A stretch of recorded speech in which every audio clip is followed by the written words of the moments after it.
তো আপাতত ঘাটে চলে এসেছি, চলো বাড়ির জন্য জামা নিচ্ছি। ভিড় হাটে, পাগল হয়ে যাওয়ার মতন অবস্থা। সেম কালো বাপির একটা আছে না, এরকম কালোটাই বাপির একটা আছে না, এরকম কালো বাপির একটা আছে না, না ওটা কালোর মধ্যে নীল, এটা কালোর মধ্যে না, ওটা ভালো লাগছে, এটা ভালো লাগবে। এত ভিড়, মানে অবস্থা পুরো খারাপ হচ্ছে, গরমে অসুস্থ হচ্ছে আমার। কোন দিকে ঢুকবো কোন দিক থেকে বেরোবো বুঝতে পারছি না জানো না। চলো একটু মার্কেট করে আমার দিকে না কেমন করে তাকাচ্ছে, মানে মানে নিজেরই কেমন আনকমফোর্টেবল লাগে না তো। তো চলো, এই যে এই দোকানটাতে আসলাম, এটা আমাদের শুক্রবারে এখানে হাট বসে। ভাই আমি গরিব মানুষ, এই মল ফল যেতে পারি না, আমি গরিব মানুষ, আমি হাটে ফাটেই মার্কেট করি আমার বাবা মা আমার সবার জন্য।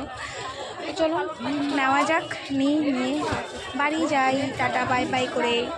চলো আমার মা দেখাই যাচ্ছে, একটা জামা নেবে কি শুরু করছে, দেখাবে তো আমি ফেলিনি কিন্তু আমার মা আবার এখন একটা চয়েস করছে। চলো নিয়ে বাড়ি যাই।